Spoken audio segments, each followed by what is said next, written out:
This is the Work Smart Hypnosis podcast, session number 291. Melissa Conkling on Hypnotic Communities. Welcome to the Work Smart Hypnosis podcast with Jason Linett, your professional resource for hypnosis training and outstanding business success. Here's your host, Jason Linett. It's about showing up, being consistent, and adding value. That's how we build an incredible business in the 21st century. Hey, it's Jason Linett, and we've got an outstanding conversation with Melissa Conkling this week on the program, and talking about her journey, which began, of all things, looking at a hypnosis training specifically for the marketing applications, the odd story of accidentally becoming hypnotized, which is worth listening through to hear that one, as well as then discovering, hey, here's an actual hypnosis training process for change. Let me explore that and how that really began to take over a lot of her time, energy, and focus, and now building a thriving career, helping a ton of people, not just locally, but in the wonders of our modern era around the world. This also becomes one of the first episodes, I believe, this has been hinted at before, of talking about more so not just the strategy of Facebook in terms of going live, but specifically some of the nuances of running your own community. And that tends to be that biggest trending word in the 21st century of what really takes to build something that has that staying power, the way that even before we launched the Work Smart Hypnosis public community, the fact that there's now an online group for people to discuss these episodes, ask questions to the guest of the program, and just have a general place for discussion and engagement to build more value without a specific sales strategy, but clearly that's where people find some of what I do. The way that as we're launching a new program coming next month in October, a new program to a business community of entrepreneurs, Facebook groups being a strategy of that.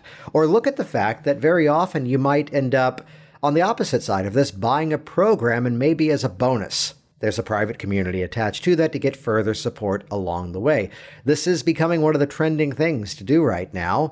And it's all about, as Melissa shares, adding value, engaging with that group, giving them an experience, and letting it be an organic ascension to then travel into those paid programs from there. We're also going to spend in this conversation some really cool time giving some of the insights as to working with weight loss.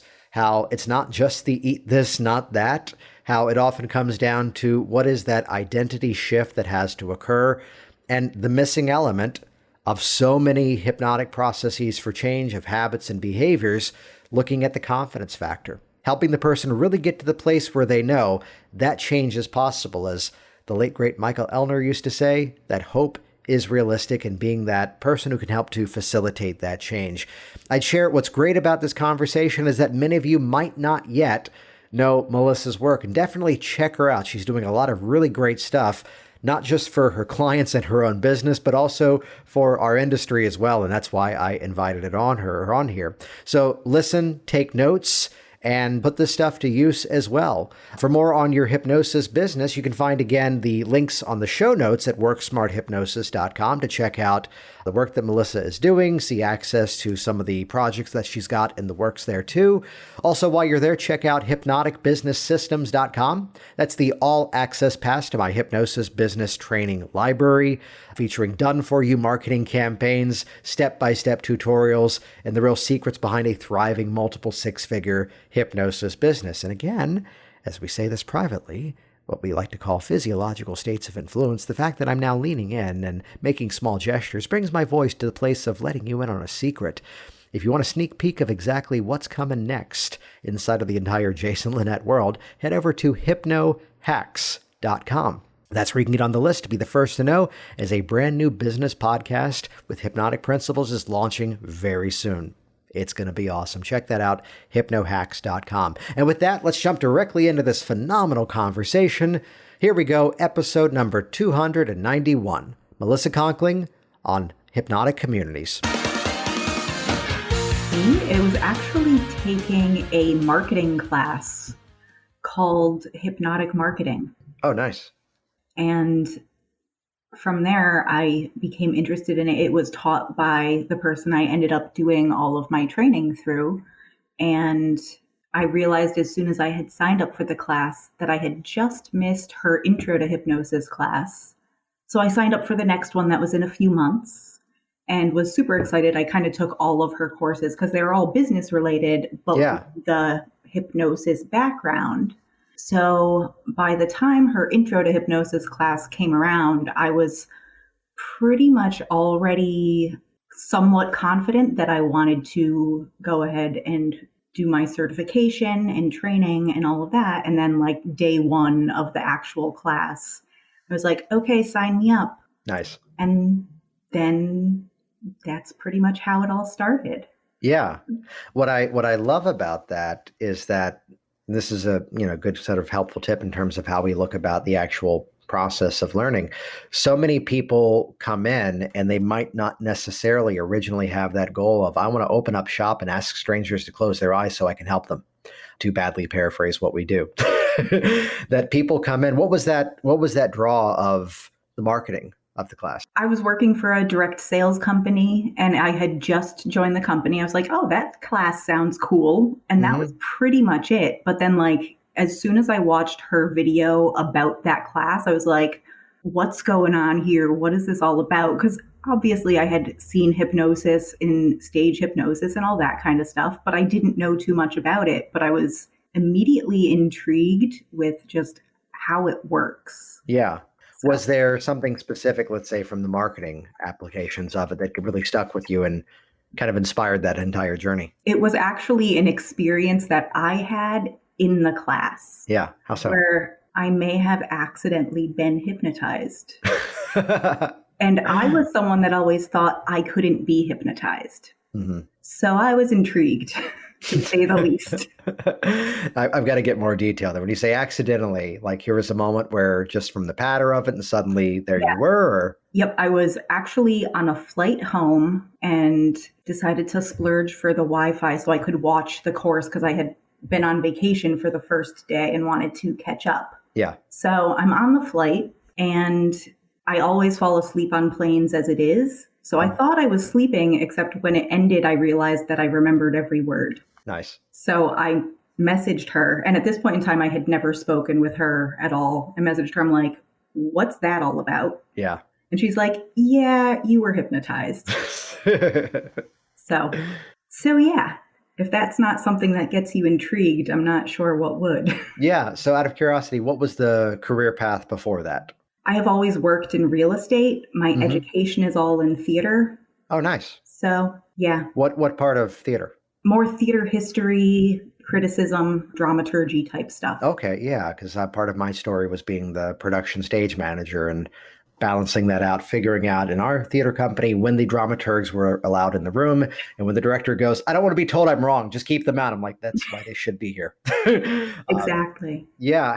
I have to ask on this, how would you say that's informed this journey of then getting into hypnosis? I feel like just from working with playwrights and directors, it helps to listen to what clients are looking for a lot and also helps with improv. Yeah. The dealing with specific language and just kind of, let's nerd out on this together for a moment. The specificity that, to look at Shakespearean text and how it's the game of the iambic pentameter and then picking out the dominant stressor, the secondary stressor. It's so much of the tonality work of it's not just what we say, it's also how we say it. Do you find at times there's a greater awareness to the specificity of the phrasing in the work that you do? And again, coming in from the marketing side first, and then moving then into the helping side of it, what's that kind of delivered to you as an outcome? It helps with the listening, obviously, but it's also a lot of trusting the different layers of what's going on. Yeah, what do you mean by that? I love that. If that makes any sense. Because people, from what I have experienced with clients, they come in for one thing, but it's always multifaceted. And I feel like that's very similar to when you're working on a play. Mm-hmm. It's about one thing, but if a play is literally just has one level, it's going to be pretty unrealistic because there are all of these other backstories feeding into everything. Yeah. So it's very similar in that regard. Right. It's that ability to not just take on the process at the surface structure of, I want to lose weight, I want to get rid of this fear. There's so much often at times beneath that that's inspiring that process. The same as, There's a pattern on a lot of television shows as an example of this. We just started watching on Showtime a show called Kidding, where basically Jim Carrey is like this Mr. Rogers character, and then it just gets weird the deeper into the 2 seasons of the show. But it's why you're getting slowly revealed all the other stories about what happened to this guy, why he became this character, why, they were separated and they got back together as a relationship.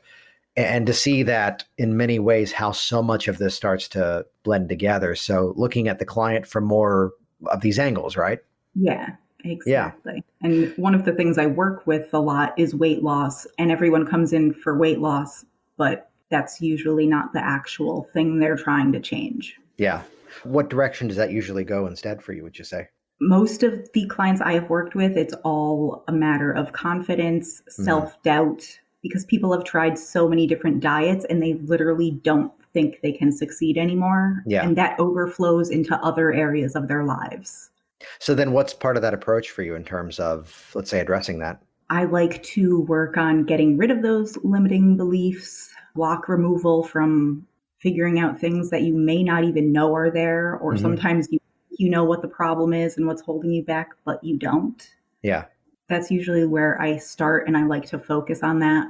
That's an interesting pattern where something's standing in the way and it's not quite, again, at that surface structure level where we can go, oh, I have this belief system about food, and they come in and they just present it to you, we wish. But instead it's something that has to be revealed and sort of discovered over time. So what's part of that strategy for you in terms of doing that? I'd say not only, let's say, discovery, but also that release work. Part of it is just talking to them, building rapport before we even get in. Because sometimes people attach food to their cultural background, to their identity in so many ways. Yeah. So that comes up easily. But then a lot of it just reveals itself through conversation, both before and after sessions. So then I just take notes of it to work it into subsequent sessions, if it's after, obviously. So Right. So then from that conversational structure, basically asking the questions to do a bit of that that uncovering work and letting that begin to build, let's say, the roadmap of how you're working with them. Yeah. Like I had a client on Monday that I was working with, and at the end of it, she was like, I don't even know how you knew to include that. I was like, because we talked about it last week. So brilliant. Yeah, it was. And she's like, oh yeah, we did. But it was just during chit chatting. It wasn't like a formal session as far as she was concerned. So she didn't even put it together. And she was like, how did you know that? Yeah. So I'm like, I'm a mind reader too. Which may include the origin story of my unfortunate take on the fact if people have the fear, can you be made to do things? Can you be made to tell secrets in hypnosis? And my real official answer is, it doesn't matter. They usually walk in the door and tell you anyway. Very true. Yeah. Is there a story that kind of stands out in terms of, finding some sort of unconscious block and the result of releasing that with someone? I had a client who was for something not weight loss. This was actually one of the very first clients I saw. And everything that I did a few different sessions with her, and everything was for something totally different. And she just released everything so easily. Nice. It was like dream client, especially for a brand new hypnotist. But it was impressive because one of the things was insomnia. And she realized while we were in our first session that she didn't realize that the way she was sleeping wasn't normal. Because she was sleeping like an hour, then waking up for an hour, sleeping for an hour, waking up for an hour. And she had done it her entire life. So it wasn't until she went to college, and this was a college student that I was working with, and it wasn't until then, and she had roommates, where she realized this isn't normal. But the sense of relief she had when she released that, and it was not that she couldn't sleep, it's that she didn't know better. Right. That this wasn't normal. So that was an interesting, unrelated to the weight loss we were talking about, but the way she released that pattern was something that always stuck out to me.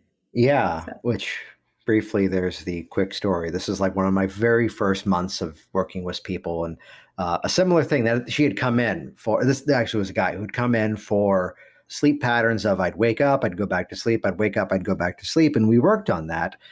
And the end of the process, he goes, you know what? There's a cool side effect to this. The nightmares are also gone. Wait, what? Oh yeah, I have like horrible nightmares every night, but now they're gone. And like I politely snapped in that moment to go, you didn't think that was helpful to tell me? Um, or there's a good example of where we started this chat. They come in and there's more to it than what's presented there. So in this journey, is there a specific sort of niche that you focused on or something you tend to gravitate more towards as helping out with? I have been focusing mainly on weight loss, but with that confidence and getting rid of self-doubt as a main factor involved in it. So that's mainly where I start. And I find that I can talk about that. And then everyone asks me about other stuff too. Right. So. Yeah, the value of, again, going in with something very specific and then bringing in then from there. So from that perspective, then how are these people finding you? How are you bringing in those clients? Right now, most people are finding me on Facebook in a group that I started a few months ago. Oh, nice. So, yeah. So talk with us a bit about some of that strategy, because I'd say to kind of give a bit of a marketing timeline on this, the niche specific podcast has been one of the most trending things in business for quite some time. And I'd say it's probably since like late to the middle of last year is when the Facebook groups as a private group strategy really took off. So what's working for you in that environment? What's working for me? So I have a group that is focused on general wellness for women. Nice. With the focus on fitness and nutrition, because I'm big into fitness more so than nutrition. But it all goes together and kind of works into other things. So in that group, when people are joining, they're already identifying themselves as someone who's interested in that or someone who needs help with that. I had one of the trainers that I work with, because I work with a bunch of different coaches, and this is actually my hypnosis trainer, had suggested that I should start a group. And this was back in like January.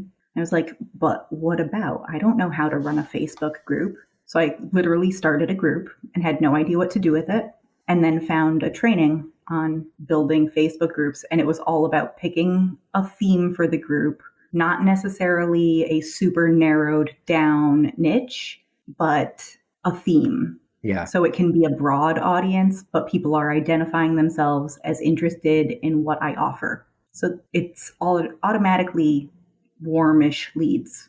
Right. Which the beauty of that is that's the same formula for so many other things that we can do, whether it's, again, a podcast episode or an interview that we're doing, some sort of download off of a website or any sort of free resource that we're putting out there.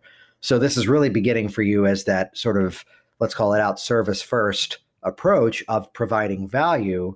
So then what tends to build that interaction for you? So the group, because so many different groups on Facebook are just sales, sales, sales. Hey, you want to buy this from me?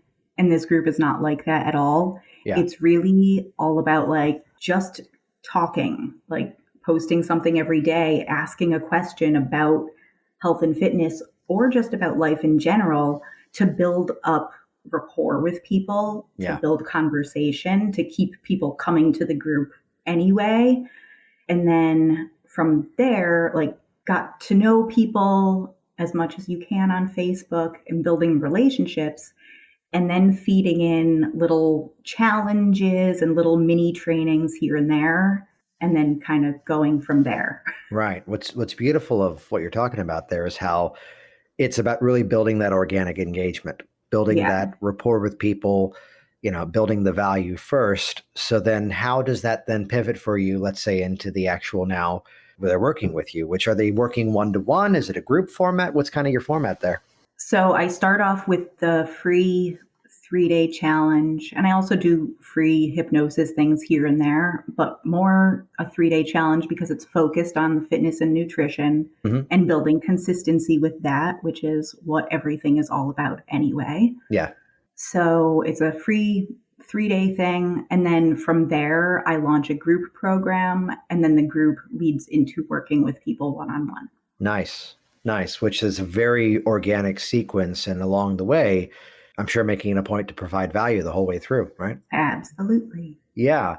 So what's some of the interaction in that group? Because this is why I invited you on, because I saw that, there's some people who do if you want my thing, say this word, Right. which that does work. But the ability to actually engage with people, provide value, and give them an experience is what really creates that value, as opposed to getting another opt-in offer that they're not going to look at.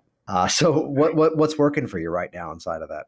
The getting to know people. Yeah. And because I'm not super, super salesy within the group and not in your face about things, and I have new people coming in all the time, which is fantastic. Like, people are finding my group on Facebook now when they're searching for health and fitness. So I have people finding me. I don't have to search for them. Right. Which is fantastic. So much better. But then just the getting to know you, like, hey, what are you struggling with your fitness right now? Hey, how's your nutrition going? Like, little questions like that. And then just fun things like, hey, how's your day going? Show me a GIF. Yeah. Gets people talking.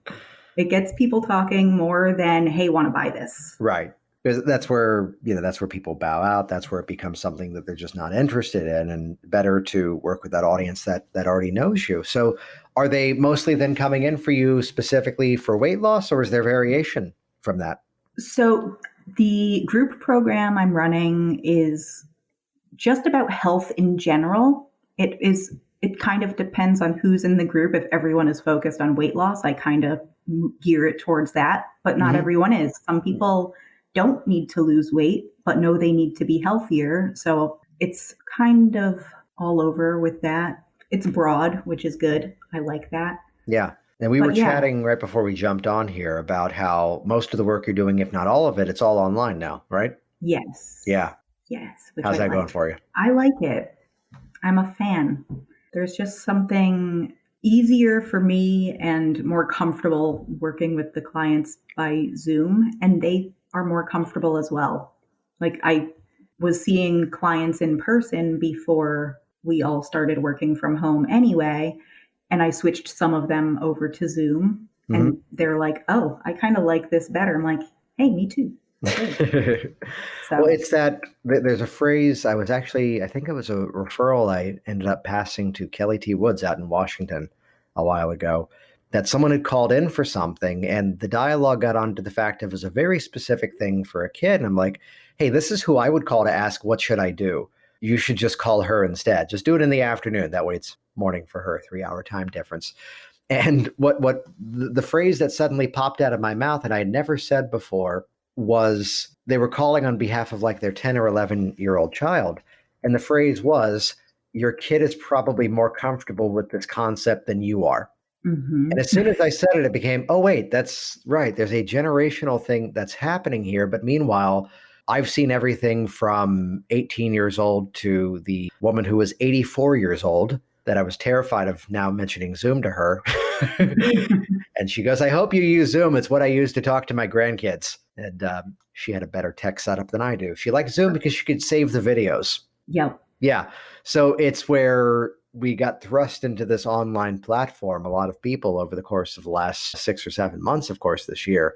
And this where I'm coming around to the statement of it. We used to talk in trainings about how, oh, yeah, that's what you can do there, but it's different. And now I'm definitely of the mind, I'm certain it's better. Yeah. And maybe it's because that's most of what we're doing right now, and a little bit of self-suggestion. What would you say are some of the benefits you found of the online work? Because that's been a theme we've talked about here quite a bit. I feel like because people are at their home, most of the time they're more relaxed. I won't say every time. Some people have the kid issue where they get interrupted. Yeah. Which is one of the drawbacks. But for the most part, people are more comfortable. They like just physically because they're on their chair or laying in their bed, even wherever is comfortable for them. And it's easier. You don't have to worry about driving somewhere. You don't have to it's carving out a specific amount of time rather than also factoring in the driving there, the getting set up, all that kind of stuff.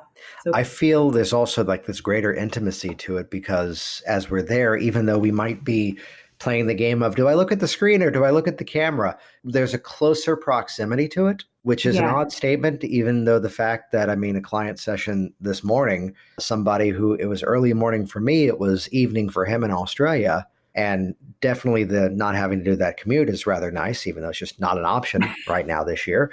But the fact that we were there in that space together, you mentioned the kid distraction. We were teaching a certification course last night, which somehow created the ongoing gag of just help yourself to go ahead and relax, right meow, as someone had a howling cat. Nice. In the bathroom, but still.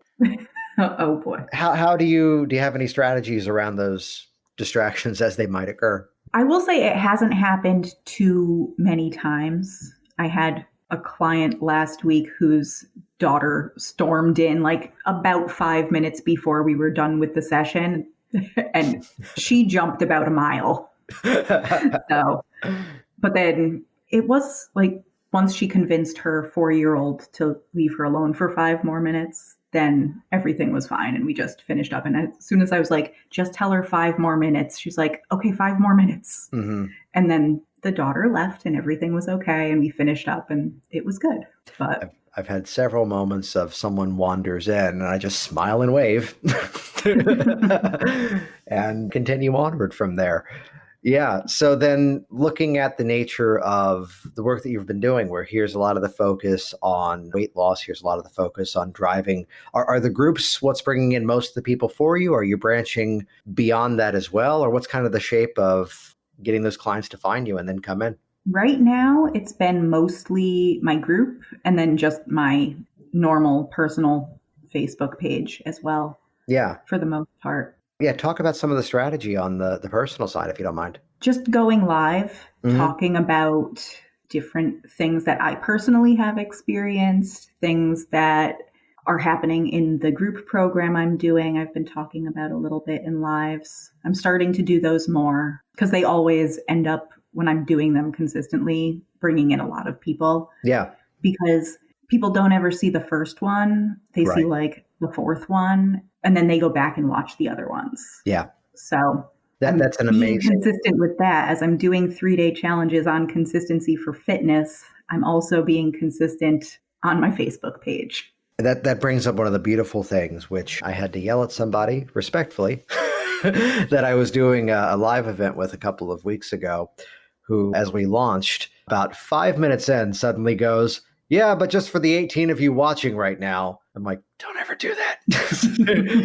Because the truth is exactly what you just mentioned. People are going to go back and find that back catalog, the same as I can, we're using a hosting service for this podcast. And there's a little thing that I've now nicknamed the Work Smart Spike, which is that I can figure out by looking at the analytics the day that somebody finds some new episode and then goes back and downloads the previous 292 episodes before that. That's what I did with your podcast. We can see through, I know. No, it's where someone re-engages. And this is that value of having some style of ongoing media, which take everything that we've been talking about. And that can apply to, if you want to write blogs, let that be your platform.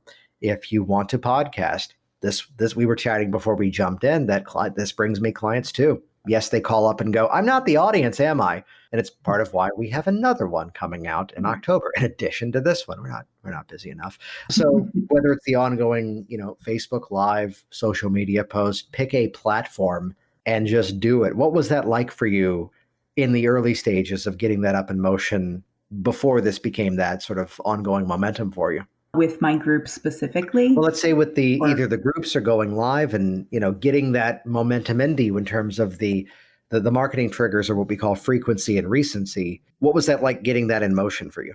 I will say with the live, I'm restarting again. I had been doing it more in the spring and then just got distracted with everything going on. So I'm getting back into the loop on that one, but it's already paying off, and I've done a couple a week for the past couple of weeks.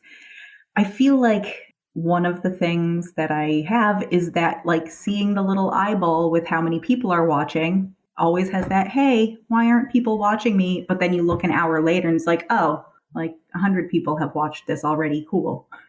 So There's a metaphor that kind of hit the other day, which we've been helping my parents to move and, selling a few things online that they wanted to just unload.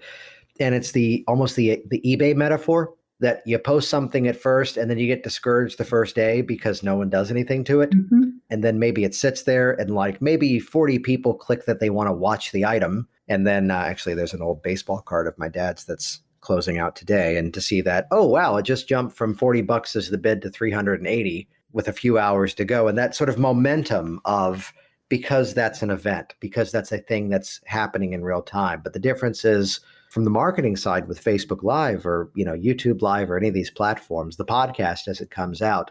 It's where I said to you before we jumped in, this will get a good audience as it comes out, but it's an even bigger audience long term. But that ongoing dedication to keeping that thing out there, really being that focus.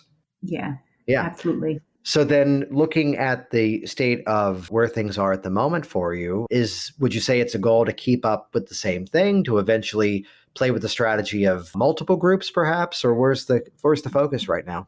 Yes, I literally have a little Post-it on my wall right in front of me with different group ideas and group program ideas. So it's just a matter of which one will be next. Nice.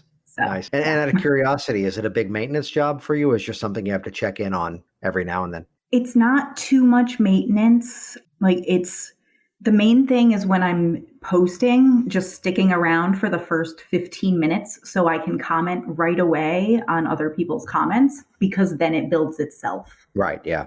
So, yeah. Awesome. Well, this has been great in terms of really helping to, highlight some strategies that a lot of people haven't quite explored, and to look at again how we can pick a specific niche market that we're interested in, figure out, as you did beautifully, to figure out here's the specific slant, here's the angle I have on this that makes it a little bit different than anything else. And to begin with that mindset of community. And clearly it's going great for you. It is. Yeah. So where can people track you down online? How can they find out more from you? You can find me on Facebook, obviously. Oh, really? Yeah. My group is called Wellness for Women, with a bunch of words after it. I forget what. Like holistic nutrition, fitness, and mind-body transformation is the full name of the group, but it's Wellness for Women. Yeah. And then I also have a business page, which I am not too active on because I focus on the group. So, yeah. Awesome. Website too, perhaps? Oh, ConnecticutHypnosis.com. That's a good name. It is a good name. Yeah. And any other thoughts for the listeners out there? Don't be afraid of using Facebook for business, because people are looking for us. And I have found that as I talk about being a hypnotist, where I thought everyone knew, people are suddenly like, oh, I had no idea you did that. And that's where the people come from. And that's how I'm getting clients these days. And it's fantastic. Jason Linett here once again, and as always, thank you so much for interacting with this program, for joining the post-episode conversation over in the public WorkSmart Hypnosis community. You can find links to that in the show notes over at worksmarthypnosis.com, as well as links to check out Melissa's website, her profiles online, and to find out more about what she's up to. While you're there, again, check out hypnoticbusinesssystems.com. That's the all-access pass to my hypnosis business training library. And here comes the secret talk. Once again, head over to hypnohacks.com to get a behind-the-scenes preview of exactly what's coming next, a whole new project introducing hypnotic principles to people in business. Check that out, hypnohacks.com.